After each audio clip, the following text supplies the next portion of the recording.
Welcome into the official Jets podcast. I eat, breathe, and sleep the New York Jets, my team. That is a tightrope walk across Niagara Falls. That's hard to do. It's a game of inches, so finding that one little inch to be successful, it all matters. The official Jets podcast is presented by Kendra Scott, the jewelry company that's shining bright and doing good. Shop game day ready jewelry styles and so much more at kendrascott.com. Hey everybody, this weekend the Jets will embark on their first draft with GM Darren Muji and head coach Aaron Glenn. The organization will also celebrate the 25th anniversary of a franchise-altering draft class. The Jets became the only team in the common draft era to make 4 first-round picks. Bill Parcells and personnel director Dick Haley drafted defensive end Sean Ellis, edge John Abraham, quarterback Chad Pennington, and tight end Anthony Becht. Ellis, a Tennessee product, went number 12 overall. Abraham, a star at South Carolina, went right behind at number 13. Pennington was taken 18th, and Becht went 27th. While the 4 first-rounders were unprecedented, the Jets also got a 5th ace in the 2000 class when they selected wide receiver Laverneus Coles in the 3rd round. It was Woody Johnson's first draft as an owner, and the Jets grabbed 5 players who would line up in 42 playoff games for the Green and White, plus 515 regular season contests. On this very special installment of the official Jets podcast, we look back at the Jets' historic 2000 draft class. CP, can you believe it's been 25 years since you were drafted? No, I cannot. That means that some people have kids in the in the league that I knew, and it's crazy. We were talking about this the other day, just to think about how fast 25 years goes by is unbelievable. But certainly a special time in my life for sure.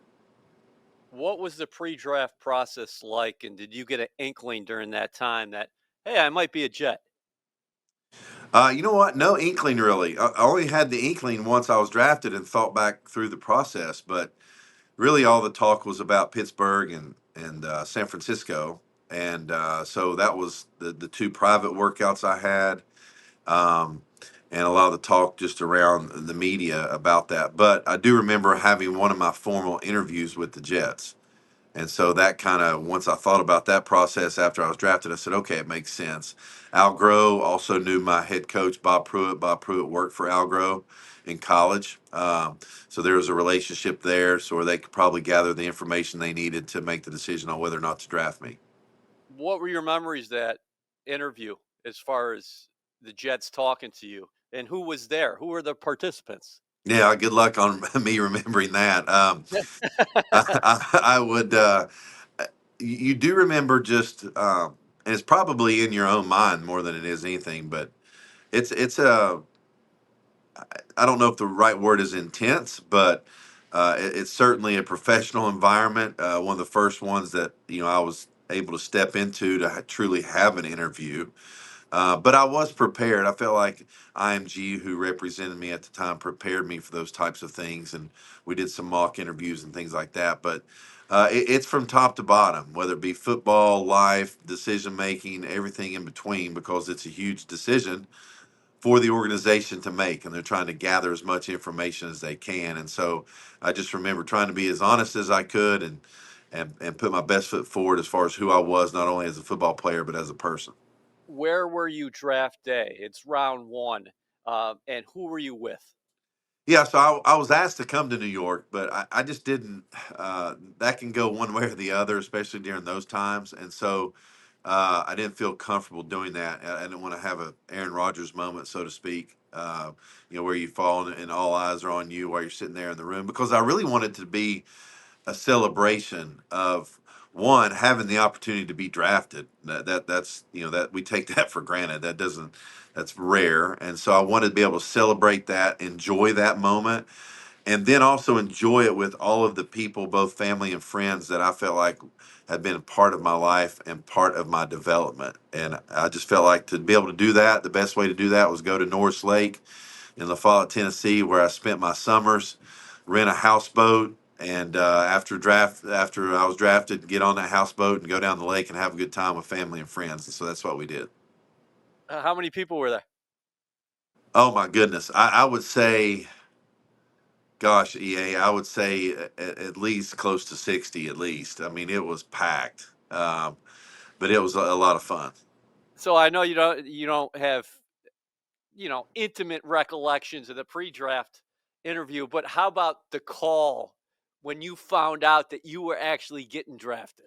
Yeah, completely surprised because I just didn't expect the Jets. And here's the thing, I think Steelers had the pick at 8 and the 49ers had the pick at 16. So those two picks had already gone by. So then you're sitting there thinking, like, what's going on next? And I think Sebastian Janikowski was drafted right before me, I believe, to the Raiders. So there's a lot of things going on in your head, like, okay, what's the deal here?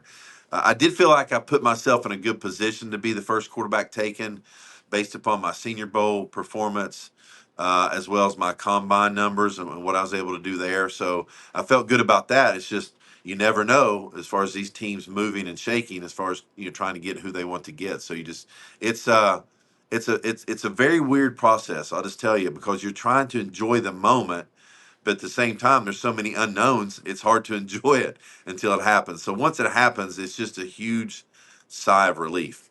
Who was on the line from the Jets?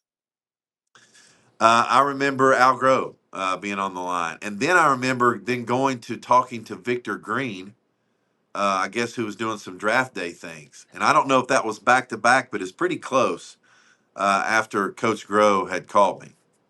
So it was a different time back then, but your thoughts on going to the Jets, who had a proven established quarterback in Vinny Testaverde?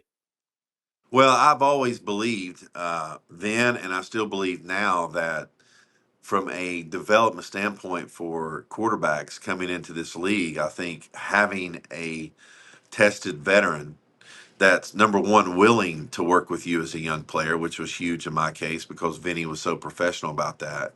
But then two, had been successful at his job and at what he's been asked to do. I think that was huge in my development. And so, and here's why: as a young quarterback, you need to make mistakes behind closed doors. And when you're thrown right into the starting lineup, all of your mistakes are out there for everyone to see. And it's really hard to work through those mistakes. Give yourself some grace while you're learning. They expect you just to pick it up where you left off in college, and that's just not the case. I don't care how good you are. And so, um, to be able to make mistakes behind closed doors, to be able to learn what it's like to be a professional, that word professional is so much more than what people give it credit to. Was huge for me in my development. Did you know that history was at hand maybe after you got back from being on the lake? And he said, well, not only did I get drafted today, but this is the first time in NFL history where a team actually had 4 first-round picks, and they used them on Sean Ellis, Johnny Abraham, yourself, of course, and then tight end Anthony Becht. At the time, right when it happened, didn't think about it all. But once we got up to New York for mini camp, and the four of us were doing interviews and photo shoots and talking about it, it's pretty remarkable, really. First of all, I didn't think it was going to happen. Typically, it just didn't happen, right? Historically speaking, they're going to use those picks to gain more picks and to build the true depth of their team and do it in a cost-effective manner. But for Bill Parcells to have that type of, that's why he's a Hall of Famer. I mean, when you look at it, the four of us played a combined 49 years. I mean, that's crazy. And then when you put in Laverneus with that in the third round, we're up to 60. So it's amazing the longevity that I think all of us were able to create. And I think it's a testament to Bill's vision, to the scouting department's vision, to them really doing their research and homework on what type of professionals we would be, and then having the professional fortitude to actually do it, because most people would tell you not to do that, and they did it. Did you like to nickname the 4 aces? And when was that thrown upon you guys? And also, we've made Laverneus part of this here, man, because do you consider a guy who one of your favorite receivers of all time, Laverneus Coles, do you consider him a 5th ace? 100%, he was the fifth ace. I always think of him as part of our group. Number one, because he's such an integral part of what we were able to accomplish. But when you really think about it, I mean, the Jets got a steal. I mean, that if you take away some of the things that happened to him in college, he is a first round draft pick. I just think he slid just because some things are out of his control. So, I definitely think of him as part of our group. He's one of my best friends, and I love him to death. Why was Parcells such a good program builder? You just mentioned that he had the eye for talent and he lands for you guys in the first round and he comes back and gets Coles in the third round. But it wasn't just at the Jets. Overall, what set him apart? Because for my money, he's the best program builder in the history of our league. Well, I think that one of Bill's um, strong points is that he understands that football is a people game. And so when you're putting the pieces of the puzzle together, he puts them together based upon the people, not just on numbers, statistics, things like that. And I think he had a very unique way of finding the right people to put together to build the team that he wanted to build. That's very hard to do. A lot of times people fall victim to numbers, stats, how high someone jumps, how fast someone runs, instead of looking at the person as a football player and some of those other intangibles that really matter in a team sport. And then being able to put all those pieces together in the right areas is the next trick to that. And he was very successful in doing that. Groh was your first coach, and then it was Herm Edwards, of course, in 2001. Terry Bradway comes on board as GM in 2001. What kind of influence did Parcells have on your career in that early going, and how much did that carry through? Yeah, I think you say once a Parcells guy, always a Parcells guy. And that's another key ingredient to his success. I think anyone who has played for him or worked with him, because I was able to work with him again in Miami, once you're in the fold in his program and you prove to have the makeup that he's looking for, you're with him for life because he can trust that. He knows what he's getting. And that relationship piece and that trust is really important. And so that's what, makes him successful in that regard. So although I was only drafted by him and worked with him for a year, I do think that 1 year moving into Coach Edwards' era really helped me from a professional standpoint, a mental toughness standpoint, really understanding what this whole idea of being an NFL player was all about. How would you describe your Jets career without writing a book? Yeah, right.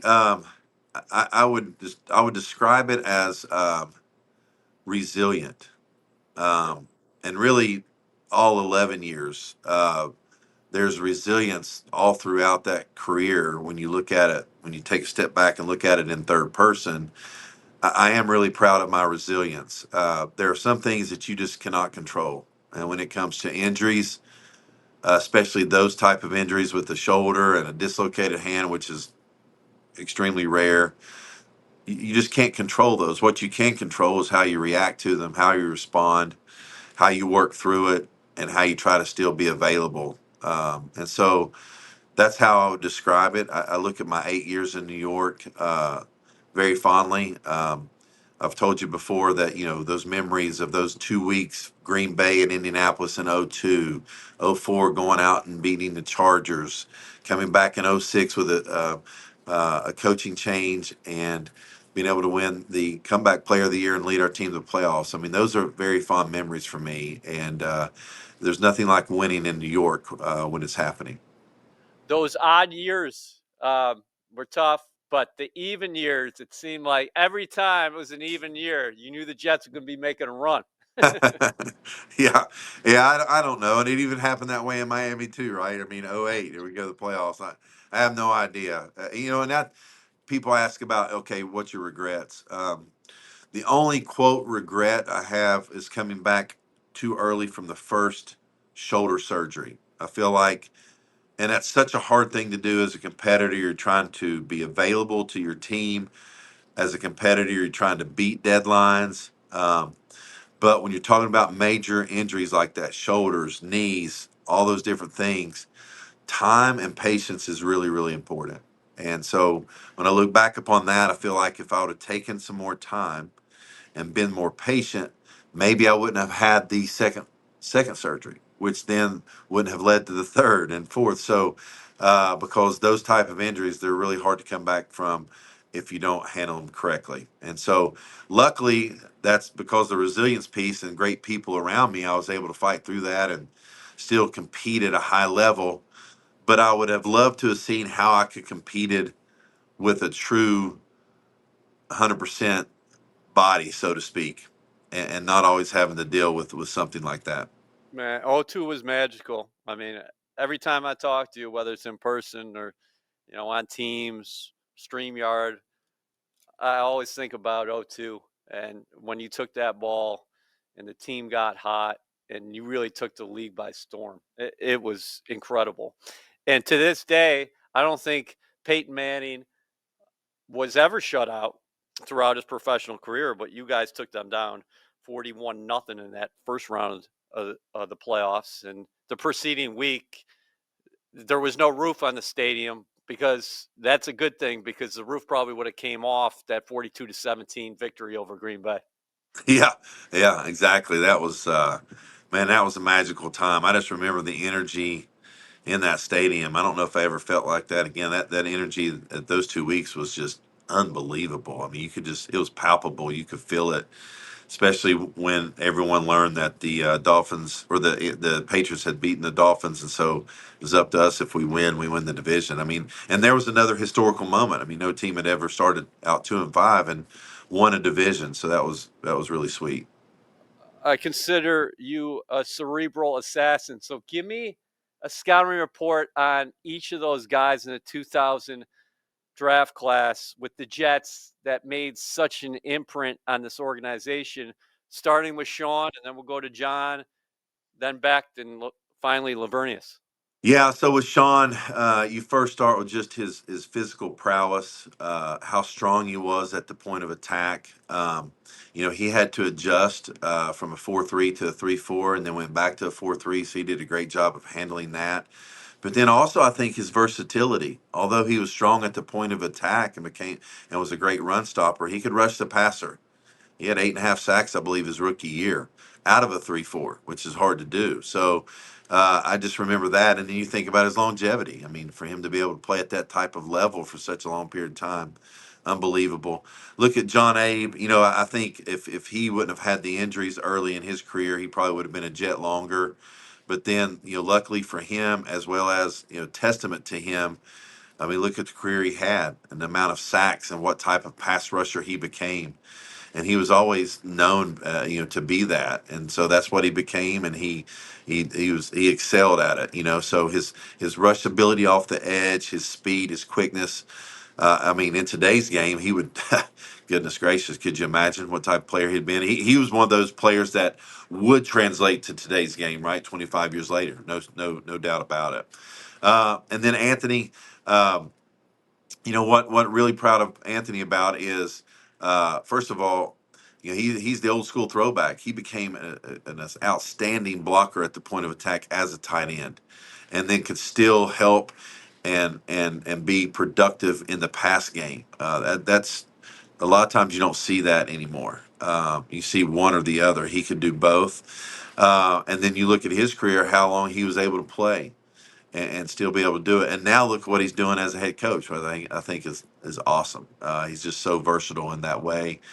We've become very close, with our families, and so to be able to watch him and his son Rocco kill it at Iowa State, it's just really cool to see full circle. Finally, Laverneus. With LC, I don't know what it was. I just had a natural feel for him. I just think sometimes it takes you as a quarterback some time to get a feel for a receiver, and sometimes you just naturally have it. With him, I just naturally had it. I think part of that too was my trust in him when you watched him play, and I was able to watch him play and be around him for 2 years before we played together. You could see how physical he was. He never got knocked off his spot. He was a receiver that when the ball was in the air, you knew good things were going to happen, and if something bad was going to happen, he was going to do everything in his power to keep it from happening. So that gives you an extreme amount of confidence as a quarterback to let the ball go early, to put the ball out front, to give him a chance, because good things are going to happen, and that trust was there. So he played bigger than what his stature was. Obviously, people knew about his speed, but he played like a 6'4" type of receiver, and he was a receiver that you. You would like to see press coverage against him than off coverage, because he was going to create such separation because they could not be more physical than him. So he was a lot of fun to play with. All right, let's end it here. You are a wildly successful football coach yourself right now. You got your sons crushing it. You are a busy man. But when it comes to draft weekend in Green Bay, when it's actually 25 years later, are you going to think, is it going to be a full circle moment where you're going to think about the memories, but you're also going to keep your eye on the Jets, because a guy who was in your locker room when you entered the National Football League was playing cornerback for the Jets? That's Aaron Glenn. Well, it is a full circle moment in that regard. 25 years, and now a former teammate, being the head coach. I'm really excited for him. I think he has the right makeup. I remember him as a player. Number one, how professional he was. Number two, his competitive will and fire was unbelievable. And the way he approached the game is exactly how he approaches now as a head coach. And so that doesn't surprise me. And so that's why I think he'll be successful. So I will be leaning in a little bit more to see, how his program develops. And I hope that we give him the time and are patient enough to allow him to develop that program. It's going to take time. It always does, to put your stamp on it and to build the culture that you see fit for your team as a head coach. And I hope we give him the time and we're patient enough with him to do that. So they got a new quarterback here with the Jets, Justin Fields, former first-round pick, 2021, huh? What do you think about his fit here with the Jets? And you talk about patience, like he's now on his third team, but Aaron has seen something in him where he said, okay, not only is he talented, but he's going to have an opportunity to really play quarterback here with this team. Yeah, number one, he is talented. There's no doubt about it. Number two, I respect him for how he's handled his situations. You haven't seen him just go off the handles and gripe and complain and do those types of things. So I respect that. I think that shows a lot of humility and a lot of courage to be able to go through those situations that he's gone through. And so I'm excited for his opportunity, really. And I think he has the ability and the potential, to lead the Jets. I really do. So it'll be interesting to see. I think it always comes down to how everyone in that building, both player and coach, work together to support him. And that, as a staff, the development piece to his development is intentional, purposeful, and the right path. That's really important in our league, and it's different for every quarterback. We're all different. We all bring certain things to the table, and if we tap into those certain characteristics that each one of us has, you can be successful. And so I think that the team can be successful with Justin Fields. Well, we wish you continued luck, and congratulations not only to yourself, but the entire 2000 Jets draft class, because we're going to be raising a glass for you next weekend. All right. Thanks, EA. The official Jets podcast is presented by Kendra Scott, the jewelry company that's shining bright and doing good. Shop game day ready jewelry styles and so much more at kendrascott.com. Anthony, can you believe it's been 25 years since that 2000 historic Jets draft class? Yeah, it's hard to believe. I didn't shave because I wanted the people to see the grays that I have. I mean, it's been that long, right?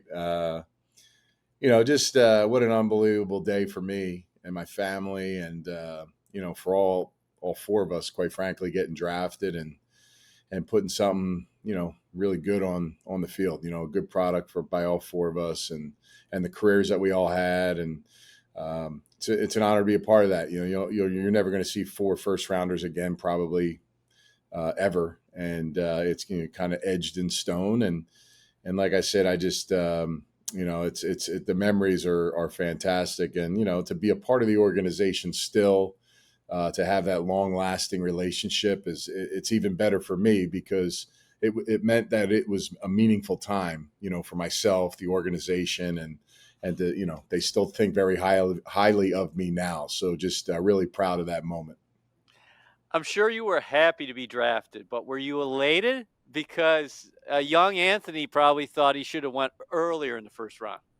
Yeah, well, you're right. I tell everybody this, Parcells told me he was drafting me in one of those picks. I thought I was going to go. Was Chad? What was he? 18 or 7? What was his pick? He was 18. Yep. Yeah, he was 18. So I thought I was going 18 because Chad wasn't supposed to be available. He told me, they're taking care of some defensive stuff early, and then I was like, okay, that's where I'm going. And then it didn't happen. So I was like, all right, clearly I'm going to be the 27th pick. And I tell this story all the time. That 27th pick came, and I believe I've never spoke or heard another story. I'm the only first round pick that did not receive a phone call prior to the commish coming up to the stage and announcing their name. So in an act of anxiety and desperation, and about 75 people at a party all looking at the television together, I could hear the whispers in the background, like, what's going on? The Jets are supposed to take them. There's no phone. I had like this bat phone hardwired all the way out to the yard. We had this big tent, and I never got a call. So when Paul Tagliabue came up to the stage and announced my name, it was like a roar you would never hear, ever, like in unison. But yeah, it was kind of crazy. I mean, I was kind of like from the lowest point, I was like literally depressed because I didn't know like who was going to pick me. I didn't talk to any of the team. I was looking at the list, like the next 10 teams I had no connection with at all. So, but when I heard my name, it was sweet. But I did tell Chad, I was like, it was either Chad or the Steelers. They owe me about $4 million because I thought I was going to go 18, and I was like, man, we need to put our money in a bucket and just split it. But no, listen, it was awesome. To be a first round pick, to be drafted in New York, it was a great honor, a great privilege. Green Bay took Bubba Franks as a tight end, I think at 14. I was definitely a viable option there as well. And, they decided to go that route. Me and him were really 1-2, throughout the league. Again, it was good. Parcells kept his word, and I became a New York Jet. Okay, before we get back to the scene at when you were drafted, when you actually arrived at Hofstra at the campus of Weeb Eubank Hall, did you ask some of the Jets, hey, maybe Parcells himself, why didn't I get a call? Well, they told me because the phone rang immediately after the pick, right? So that's when I got my call. My agent, Coach Grove, Parcells were on the call, and my agent's like, "Well, what'd you think of that?" And I was like, it was exciting for that moment I got called, but I was when my name got called, but I was kind of a little bit of anxiety there at that moment. But it was cool. It's unique, right? Google it. I don't know. I haven't heard anybody. Every draft I've watched for the last 25 years.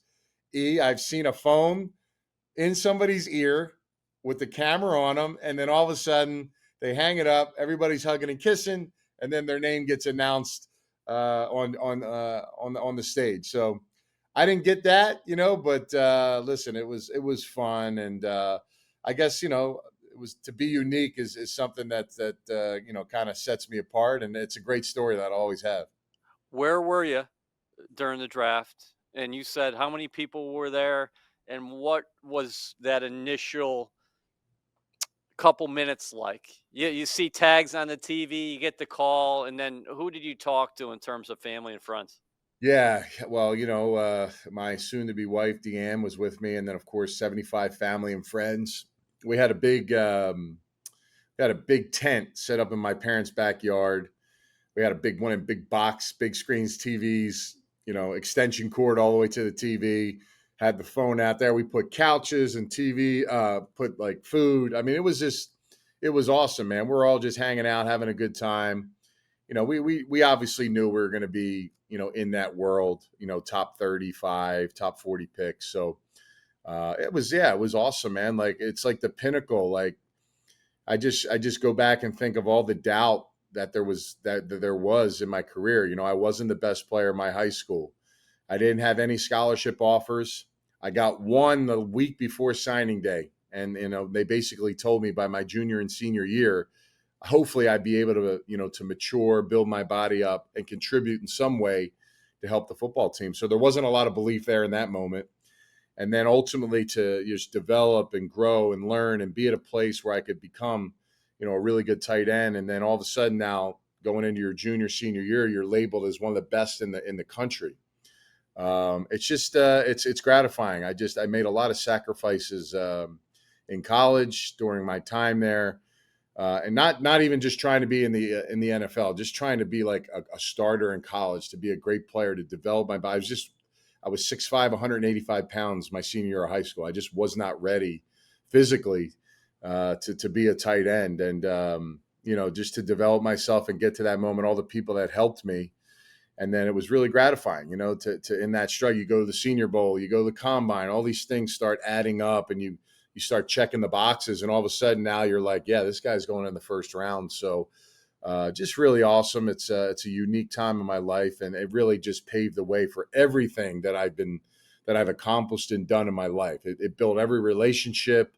It built every connection. It built anything that I've done as a player, as a player, even now. It's all linked to that day. So just an incredible time in my life. Did you develop a relationship with Bill Parcells during the pre-draft process? Because you each have your own unique story. Sean told me he felt like he was going up to New York every other weekend to visit with the Jets. John Abraham said, I did not speak to Parcells at all before I was drafted. Laverneus Coles remembers being drafted in the third round. Parcells getting on the phone and saying, LC, listen, we did not draft you to replace Keyshawn Johnson. You be concerned about special teams. With that being said, what was your relationship like with him during that time? Yeah, well, I took official visit to New York. Actually went to the Giants first, then the Jets. And I remember I was taking a tour around Hofstra. I mean, it didn't take that long, right? But was walking around the building and went into the weight room, and Parcells was on the treadmill by himself. I never saw him in person. He was, bigger guy, obviously. The pace wasn't heavy. He stops. He saw me coming in and, turned around, grabbed a towel and started talking to me and said, hey, listen, you want to be a Jet, right? And I said, hell yeah, coach, and he was, he's like, well, we're taking you. You're the guy we want, not Bubba Franks, you, this and that. And like, I don't know what pick it's going to be, but it's going to be soon. And, we're going to get you with one of those picks. I was like, great. He's like, just, very complimentary, very positive. I was like, oh, this is a good dude. All the stories you hear. And then, and then we could talk about after the fact, but, it turned into a much different situation from a relationship standpoint from there. He was very hard on me. I would definitely take the opposite way in the building when I saw him, not to walk by him, but he would find his way to find me. But, man, it was awesome. Would you really try to avoid him later on? Oh, yes. Hell yeah. Yeah. I was, I remember the first preseason game I played in, I had like 4 catches, a touchdown. And I just thought like, wow, like I'm going to be a dude. Like, it was against the Saints in our first preseason game. I just remember, I don't even know. We had practice the next day, which is crazy to even think, right? We were out in the field doing something. And he was on the other sideline. I was warming up. He called me. He's like, hey, Beck. He called me over. And I was like, kind of walking over there pretty confident, thinking like this guy's going to tell me how good of a pick I was. And he was right on. And he said, he was saying basically, he's like, if you ever block like that again, on film against a team, he's like, I'm going to send your blup beep, beep, beep so fast back to West Virginia. You won't know. I'm like, wow. Like it was kind of an eye-opening deal. I will say it was kind of like it changed me because I was a little bit in that first round aura. I really was I was really the first guy on the field of all 4 of us, immediately. And then Sean obviously had a bigger role. And then John sporadically was hurt and Chad was waiting. So there was a lot of pressure on me. I had a knee brace after the 3rd week. I had to play with that. So I was slow. And I remember Wiz and Hunt be sitting in the office. We all watching film as tight ends, during the week. And then he'd let us go and then, hey, Anthony, you need to stay back. And he'd tip his hat back and be like, look, you got to give us more. You're a first round pick. And I'm thinking to myself, okay, coach, I'm like, everything was so fast on the field. Number one, I had a knee brace on. I was trying to learn this, the NFL way. I was on special teams and I was getting stingers on kickoff return every week. So, so again, yeah, it was a tough time, but I was embraced heavily by Coach Parcells pre-draft, and then again that tough love, right? I mean, that changed me that day. I kind of put my lunch pail, workman hat on, and that's the way I became for the rest of my career, because I knew like the expectation level was not one-sided. It was about being a complete tight end, and I had to work to get there. What nickname did you like best for that class? I was talking to Sean about this earlier on the podcast, that he said, I'd like the Four Horsemen. And I know a lot of people always refer to you guys as the Four Aces, and also AB. Do you consider it the Five Aces when you include Laverneus Coles in that 2000 draft class? Yeah, we heard a lot of the Four Aces. I like that. Yeah, I mean, shoot, I mean, throw Laverneus, he could have easily been a first-round pick. I mean, there's no doubt about it. So, yeah, I like that one. That was a good one. That was the one I've heard the most. Four Horsemen, that's somebody else has that, right? Notre Dame or whoever. So that I feel like I've never heard the Four Aces before. It fits the suit well. So, yeah, it was cool. It was a good nickname. I heard it more after the fact than actually during the fact, but every time we go back in time, everybody's talking about, you always hear the Four Aces. Why were you guys so individually successful? And you talk about longevity. I mean, you think about how each of you produced throughout your career. That's quite rare. Yeah, I'll be honest with you. I think there was just a professionalism that we had to grow up really fast. We had a veteran-laden locker room. I mean, my locker, I was next to Fred Baxter, Wayne Corbett, and Vinny Testaverde. I mean, you're talking about, that was like 35 years of experience. Then you got Richie Anderson, and then Kevin Mawai is across the way. And then the other side, you got AG and Marcus Coleman and Brian Cox and Mo Lewis and Shade Tree and all those guys. I mean, like, dude, like, there wasn't a lot of young guys in that locker room. So it was like, you better grow up fast and learn how to do it, or watch somebody. Because you're going to fall far, and it was not easy the first year for me. I mean, there was a lot. Like I said, I had to play, like I had to be out there, and I was kind of hurt throughout the year, and I just, there's a lot of pressure, man. Things was moving fast, and the expectation level on a consistent basis, there was a lot of push, and I loved it. It made me a better player, a better person, big long term. But in that moment, man, like I was always the dude, right? Like no one ever critiqued you in that kind of way. And, you're going against grown men every week. I mean, different kind of body types were playing defensive end in the league than they are now. Right. So, yeah, it was, it was just a unique experience. And, you were forced to be a pro right now, because that was what our locker room was made up of. You said it before, you are now the radio color man for the New York Jets. You work alongside Bob Wischusen, the longtime play-by-play voice of the green and white. You played 5 seasons with the Jets, 133 receptions for over 1,100 yards and 17 touchdowns. 5 seasons. But in many ways, I mean, you live at a different place. You're coaching right now. In many places, the Jets became part of your family. Why? Yeah, I mean, there's like people like you, right? I mean, all you guys, there's so many people on the business side that were interns or just starting out that are all now upper level executives for the organization. Of course, Woody, he was the owner. He was a rookie owner that year, right? So we all came in together. So, those relationships stayed strong. I mean, obviously, I would have loved to have been there and stayed there my entire career as a player. Business is business, right? It just doesn't happen that way. But able to reunite down the road, which was even better. So there's just something in my heart for New York and the Jets organization. And, I know that they're desperately trying to get back to where they want to be. And I'm just glad to be a part of it in some small way. Calling the games now is a unique privilege. Marty Lyons is a legend. And then obviously when he moved on, just to get that call and get an opportunity, again, it's special, right? So I love the game of football. I'm coaching. I'm around it. It's just something that's a part of me now. My son plays. There's just a lot around it that's really molded me and made me who I am in different areas of it now. But But as far as the player is concerned, that's who I was in those years. So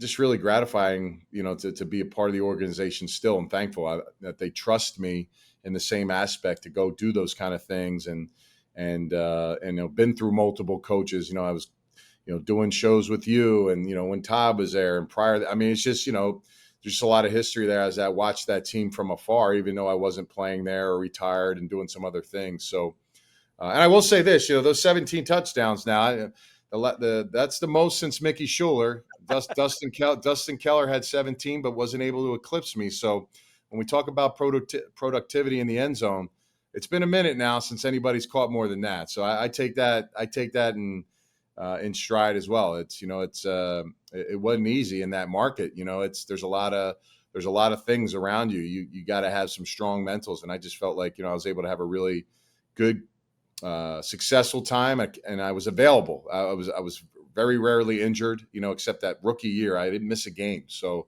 take a lot of pride in that as well. Man, too bad people weren't playing fantasy the way they are now. Otherwise, they could have loaded up their rosters with old number 88, huh?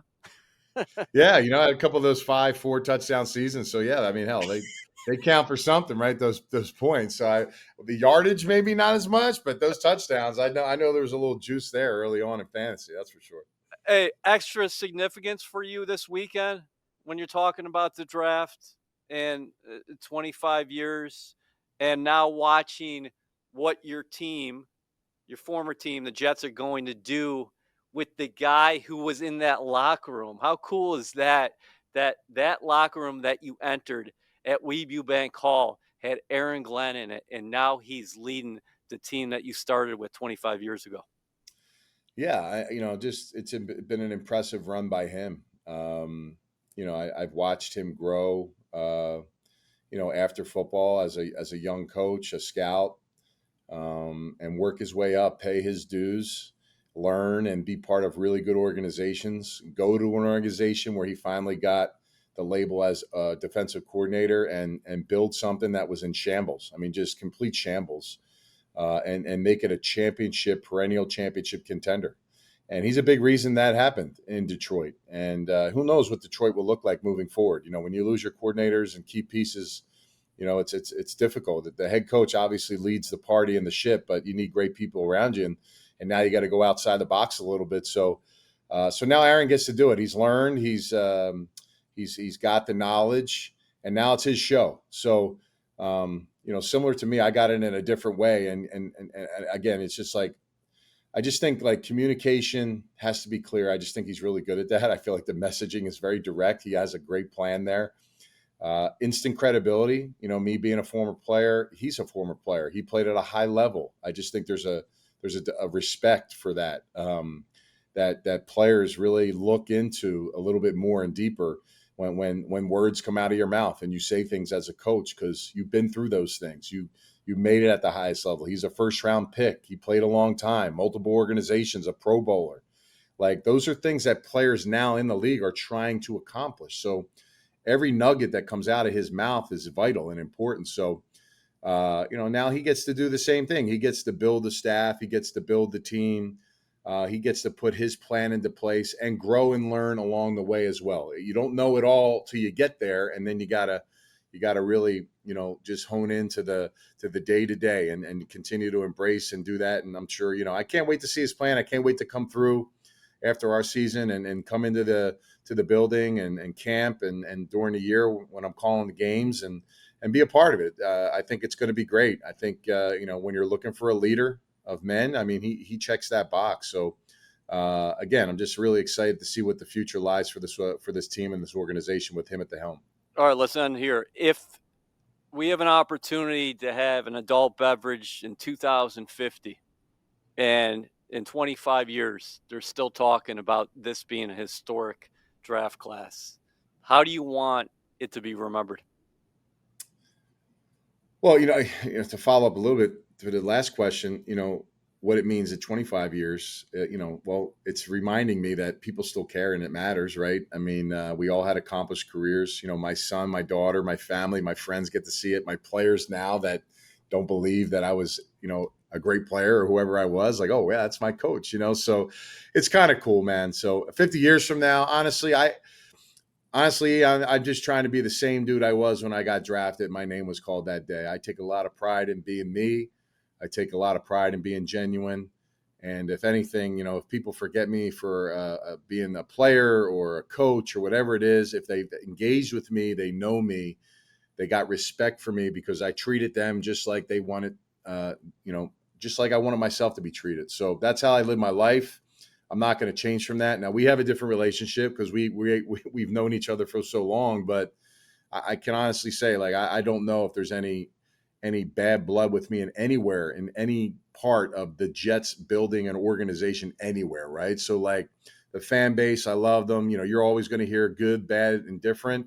But I know in the moments that I did great, they cheered for me. And that's important. I know that. Even the ones that booed me or the ones that made me bad or the ones that hit me up on X and like, oh, you were one of the worst. I don't care. Like at one point, if they saw me, I did some good, they definitely cheered one time. So that's all that matters. So I got that out of their blue heart, at some point. But fans are great. That's what's great. I think, and starting in New York was awesome for me because anywhere I went after that, quite frankly, like, nothing was phasing me. Like media, fan bases, like, you got it in New York and it made you or it crushed you.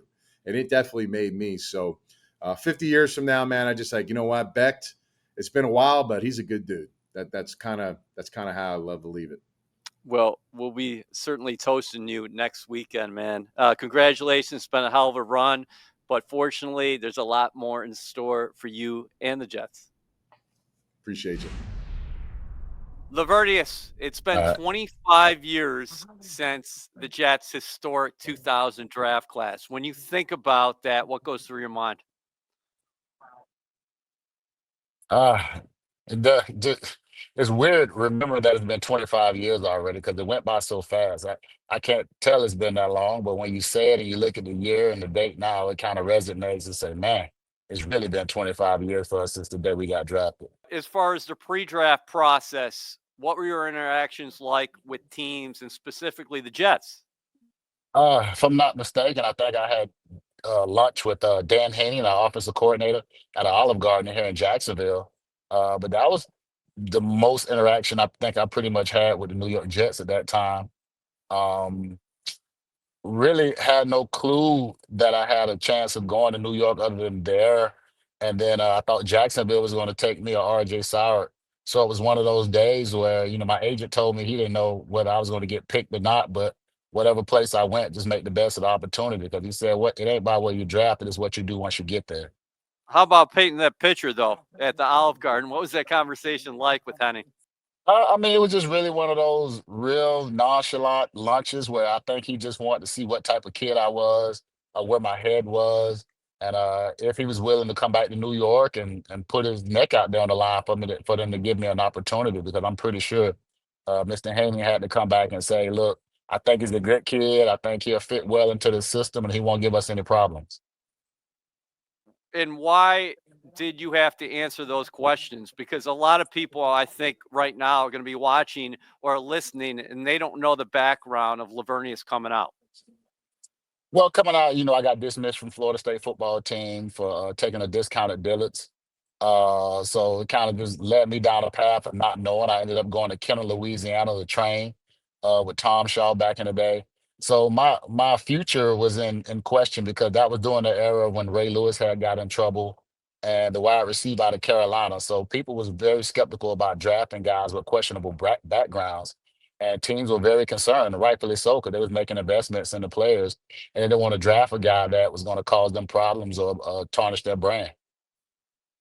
And it's ironic because you were an all-time character player for the Jets throughout your career.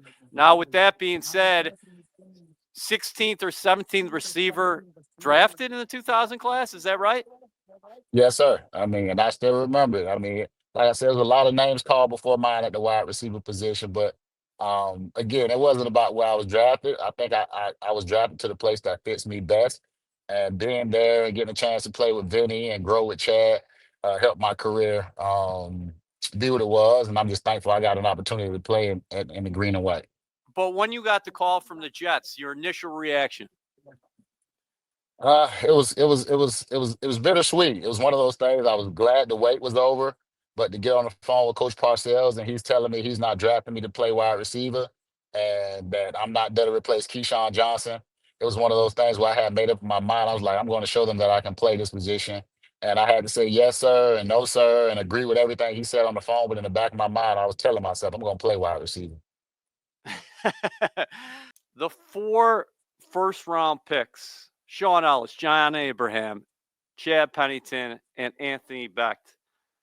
When you came in with them, that was a historic class as far as unprecedented 4 first-round picks. Did you think that, hey, it is imperative for us to turn the tide around for this franchise? Well, I know they was doing pretty well before we got there. I think they had went to the AFC Championship maybe a year or two before that, and I know the expectations were high because a lot of the guys were returning. But I knew that um, we would have an opportunity to play. And I think that year, if I'm not mistaken, we probably had probably 13 rookies end up making that roster, which was a lot of different bodies and a lot of new faces on the team. And I think we all contributed very well and gave them something, to look forward to in the future because we were so young. How do you want that draft class, the Jets 2000 class, to be remembered? It's one of the best drafts they've ever had. I mean, the talent not only speaks for itself, but the number of years that we all played. And I think what John Abraham didn't get to spend a lot of time his entire career with the Jets, but the years he was there, he was so productive. Big Cat Sean Ellis was very productive. Chad, we know what he all did. Anthony played, had a long career also himself. And then you had me in the third round that got 10 years in. So I think our class speaks for itself. And I think the numbers and the amount of quality football that we put on the field speaks volumes. And not only that, but for Coach Parcells to give us all a chance and an opportunity to come in and play. What are some of your favorite memories of playing with the green and white? I mean, just it's so many good ones. But again, the Monday Night Miracle, my rookie year, to be a part of something that's etched in stone, and I think it's been on TV as one of the greatest games, greatest comeback games ever, especially for a Monday night game. And to be a part of that, and to see how our fans left that night, and then came running back into the stadium as we started coming back. I think I'll remember that till I probably can't remember anything else. Yeah, and you were part of a number of playoff teams as well with the Jets, and you actually had 2 stints with this team. Yes, sir. I told the guys I'm like the stray cat they fed and just kept coming back. So it's just great to just be a part of such a great organization. The people were there, they welcomed me. The fans really welcomed me, and I just thank them. They still love me to this day, even time every time I come back to New York. So I just look forward to putting on green and white every day. And yeah, as you see, I got my Jets cap on because I look forward to it. And I watch the draft every year, and I get nervous for the guys that's coming in, like I'm about to get my name called.